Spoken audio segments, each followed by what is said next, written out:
እሱ ይሄንን ቁጭ ብሎ አስቦ በምን መልክ ልንረዳት እንችላለን ብሎ ቢሮ ድረስ ተገኝቶ ጊዜው መስዋዕትነት አድርጎ ከኔ ጋር ቪዲዮ ሰርቶ ተስፋ ሰጥቶኝ ነበር። ወደ አሰላሙ አለይኩም ወራህመቱላሂ ወበረካቱሁ። ክቡራትና ክቡራን የአህመድ ቲቪ ተከታታዮች እንዴት ናችሁ? ሰላም ናችሁ? ሰላማችሁ ያላችሁበት ይብዛ። ዛሬ በኸይሪያ በጎ አድራጎት ማህበር ተገኝተናል። ባለፈው ቃል የገባሁት ጉዳይ ነበረ፣ በእናንተ ማለት ነው። በእናንተ ግጃይ ቃል የገባሁት ነገር ነበረ፣ ግን ያ ነገር አልሆነም። በጣም እንትን ነው እኔ የጠበቅኩት፣ በጣም ብዙ ነገር ጠብቄ ነበረ። እንደው ለመስጠት ራሱ የሚያሳፍር ደረጃ ነው ለሄ የደረሰው ማለት ነው። ከኸይሪያ ጋር ሄጄ ማስረክበውን ገንዘብ ምን ያክል እንደምሰጥ እናንተ ያደረጋችሁ 50 60 ሰብስክራይብ ማትሞላ፣ ይሄ ደግሞ እንዴት ተደርጎ ነው? እኔ ያልኩት በአንድ ሰብስክራይብ 1 ብር ብዬ ነበረ።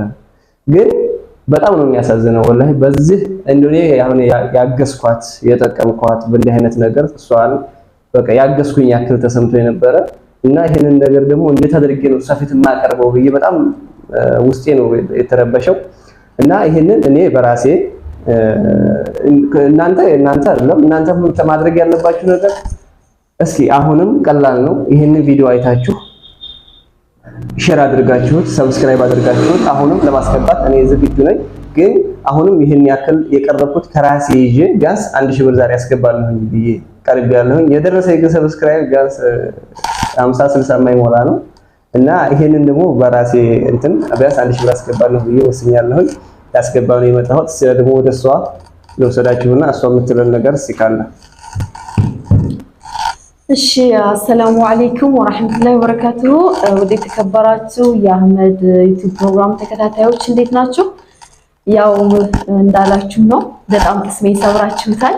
የእውነት አንድም ዩቲዩበር መጥቶ ላስተዋውቅልሽ ብሎ ስለ ኸይሪያ በጎ አድራጎት ሳይጨነቅ እሱ ይሄንን ቁጭ ብሎ አስቦ በምን መልክ ልንረዳት እንችላለን ብሎ ቢሮ ድረስ ተገኝቶ ጊዜው መስዋዕትነት አድርጎ ከኔ ጋር ቪዲዮ ሰርቶ ተስፋ ሰጥቶኝ ነበር ወደ እናንተ መጥቶ ቪዲዮ የለቀቀውና የሱ ቤተሰቦች እንዲሁም የሶሻል ሚዲያ ተከታታዮች ደግሞ ነገሩ ምንም አይነት ቦታ ሳትሰጡት ችላ በማለት በዚህ ቅስምን ስብር በሚያደርግ ደረጃ ነው ያለው ማለት ነው። ስለዚህ እንደው አሁን እንደ አንዲት እህታችሁ ሆኜ ሳወራ ወይም እንደ አንዲት ኒቃቢስት ቢያንስ እኔ አላሳዘንኳችሁም። በእኔ ስር በጣም ብዙ የቲሞችና አቅመ ደካሞች አሉ። እነዚህ አቅመ ደካሞች፣ የቲሞች፣ አካል ጉዳተኞች ተስፋ ሰጥቻቸው ከኔ እነሱ እየጠበቁ እኔ ከናንተ እየጠበቅኩኝ ያኒ በአላህ Subhanahu Wa Ta'ala ረህመት ሰበቡ ልናደርስ እየተዘጋጀው ባለውበት ሰዓት እናንተ ተስፋዬን ካጨለማችሁት፣ እናንተ በሚዲያ ላይ ካልተቀበላችሁ፣ ካላስተባበራችሁ የሱንም ፔጅ ዩቲዩቡን ፎሎ ሰብስክራይብ አድርጋችሁ በኮሜንት በእይታ ሼር በማድረግ በተለያዩ ካልተረባረብን እንዴት ኸይሪያ በጎ አድራጎት ማህበር ወደ ድርጅት ተቀይሮ እነዚህን በእኛ ስር ያሉ ሰዎችን ልንረዳና ልንገድፍ እንችላለን ብላችሁ ታስባላችሁ? እውነቴን ነው። በተለይ ወሎ ውስጥ ያላችሁ በደዋ ጨፋ ወረዳ ውስጥ የምትገኙ በቢሊዳ፣ በሲትር፣ በሃሮዬ እንደዚሁም በጎልጃ፣ በአዳሜ፣ በማን ነበር በሐርቡ ወደ ላይ በጣም ብዙ ሀገራቶች አሉ። እናንተ በተለይ እኛም በጣም ትሪት ልታደርጉ ይገባችሁ ነበር እና እኔ በጣም አፍሬባችኋለሁ። በጣም ቅስሜን ሰብራችሁታል። ኢንሻአላህ ባላህ ፍቃድ ግን ይሄን አይታችሁ ምናልባት ሞር ተሰምቷችሁ እንደምታነሳሱንና እንደምትረዱን ሼር እንደምታረጉልን የሱ ዩቲዩብ ደግሞ ከፍ ብሎ የሚያገኘው ገቢ ሁሉ ለኸይሪያ በጎ አድራጎት በደንብ እስኪታወቅ ድረስ ከጎን እንደሚቆሙበት ነው የገለጸውና በቀጣይ ባህሪፉ እንሰራለን ብዬም ተስፋ አደርጋለሁ። ስለዚህ እባካችሁን አሁንም ቢሆን አህመድ ዩቲዩብን ሰብስክራይብ በማድረግ እንዲሁም ደግሞ ሐሳባችሁን ኮሜንት ላይ ይሄን ብትሰራ ይሄን ብታረግ በዚህ መልክ ብታግዛት እንደዚህ ቪዲዮ ብትሰሩ እያላችሁ ሐሳባችሁን እየሰጣችሁን ቪውን በደንብ እንዲታይለት ለሰው ሼር እያደረጋችሁ እንቀጥላለን። እኔ በጣም ደስ ብሎኛል። ያው የቱንም ያህልም ቅስሜ ቢሰበር ያው ሶብሩን ጀሚል ነው። የሰው ልጅ በተለያየ ነገር ይፈተናል። እኔ ደግሞ በዚህ በበጎ አድራጎት ስራ ላይ በጣም እየተፈተንኩኝ ነው። ብዙ ዩቲዩበሮች አሉ ስቲል እስካሁን ድረስ ለአንድ ሰከንድ እንኳን ጊዜ ሰጥቶ እየጠየቀኝ ዩቲዩበር የለም ከሱ ውጪ ማለት ነው። የማይታየው ደግሞ ሚዲያ ላይ እንደነዚህ አይነት መልካም ሰዎች የነሱ ፔጅ ነው። ለምን ነው የኔ ጥያቄ? ፌክ ያለበት ቦታ ሳቅ፣ ጨዋታ፣ ቀልድ በቃ በውሸት የተሞሉ ቪዲዮዎች በጣም እይታ አላቸው። እኛ የት ላይ ነው ያለነው? የምንከታተላቸው ሰዎች እነማን ናቸው? አሪያ ልናደርጋቸው የሚገቡት ዱንያዊ ላይፍ ነው ወይስ አኼራን ፈላጊዎች ነን እኛ? ስለዚህ ይሄን ሁላችሁም እንደ ቤት ስራ አድርጋችሁ ብታዩት ነው የምለው።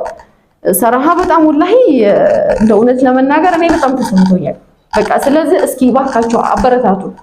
የአህመድ ዩቲዩብ ታየ ማለት ነገ ጧት ዩቲዩብ ከፍት ቶሎ ቪው ይሞላል፣ እይታ እናገኛለን፣ ሰዓቱ እንዲሁም ደግሞ በዩቲዩብ የሚገቡ ገቢዎች ኬሪያ በጎ አድራጎትን ከቨር ማድረግ ትሪት ማድረግ የሚያስፈልገውን ነገር ማሟላትን ሁሉ ይችላሉ። እዚህ ላይ ኢትዮጵያ ቁጭ ብለው ውሸት ሰርተው ዱባይ ድረስ ሄደው ደግሞ የሚሞሸሩ አሉ። ታውቃላችሁ። ይሄ ነው ተብሎ መግለጽ አስፈላጊ ስላላደለ ማለት ነው። ሶ አበረታቱን እባካችሁን፣ ቪዲዮዎቻችንን ይሁን አሁንም ለምናችኋለሁ ሼር አድርጉልን። ስለዚህ ሌላ ተጨማሪ የምትለው ነገር ካለ ጨምርበት። በቃ እንዳላቻችሁ ነው ያለውን ጉዳይ ሁሉ ነገር እንደውም ከኔ የበለጠ እሷ ሁሉ ነገር አብራርተዋለች። ምክንያቱም እዚህ ቦታ ላይ ያለችው እሷ ናት። ሁሉ ነገር ቢያንስ ከ20 ስንት የቲሞች ራሱ በእሷ ስር ያለው አሉ ቋሚ በቃ ሁሉ ጊዜ አልባሳት፣ ደብተር ሳይቀር ሁሉን ነገር ከሷ የሚጠብቁ ማለት ነው። ቢያንስ 20 ስንት ናቸው ያልከኝ? አሁን 22 የቲሞች 22 በእሷ ስር ቋሚ ያሉ ናቸው።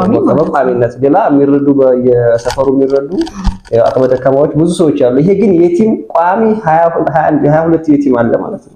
ይሄንን አንድ ሰው እንኳን እንደው አንድ ጫማ ገዛን ማለት እንደው አንዲት ልብስ እንኳን አልባሳት አለበስን ማለት አጅሩ የትና የት ነው? ይሄ እስላም ክርስቲያን አይልም፣ ሁላችንንም የሚመለከት ጉዳይ ነው እና በተቻለ አቅም ዩቲዩበሮች ሼር አድርጉት፣ ለብዙ ሰዎች እንዲዳረስ አድርጉት። እንወዳችኋለን። እኔ በቃል መሰረት ብሩን አስገባለሁኝ እና ሰላም ሁኑልኝ። እሺ እንግዲህ የምፈልገው ነገር ምንድነው? ኢንሻአላህ ባላህ ፍቃድ እኛ ሌላ ሀገራቶች ላይ ያሉ ዩቲዩበሮች እየደረሱልን አይደለም። እዚህ ጋር ሰው ሲታመም የሆነ ችግር ሲደርስበት የበዓል የምግብ ማጋራት መስራት ስንፈልግ ለየቲሞች፣ ለአቅመ ደካሞች፣ ለአካል ጉዳተኞች መርዳት ስንፈልግ ወለዲ ላይ ብቻ አይደለም። እንደ ቅድም እንደጠቀስኳቸው የተለያዩ እዚህ ውስጥ ለውስጥ ገጠራማ አሉ። ማንም ሀብታም መጥቶ የማያቸው የማንኛውም ስጦታ በየትኛውም ከተማ ላይ ሲሰጥ እነዚህ ገጠራማ ቦታዎች ላይ እየታዩ አይደለም። አብዛኛው ስደት ላይ ያላችሁ እህቶችና ወንድሞች ደግሞ ከዚሁ ከገጠር ውስጥ የሄዳችሁ ናችሁ። እናንተ ከማን ጋር ነው ከቨር እያደረጋችሁ ያላችሁት? ከማን ጋር ነው እየረዳችሁ ያላችሁት? እውነት የአካባቢያችሁን ሰዎች ትሪት አድርጋችኋል?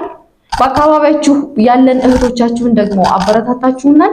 እስኪ እሱን ጥያቄውን ለእናንተ ልስጥና መልሱን እንጠብቃለሁ።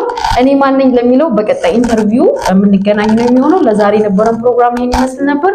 ምናልባትም ስህተት ከንግግሬ እናንተን የሚያስቀይም ነገር ካለው ይቅርታ እየጠየኳችሁ ወደፊት አብረን የምንሄድ ነው የሚሆነው። አመሰግናለሁ።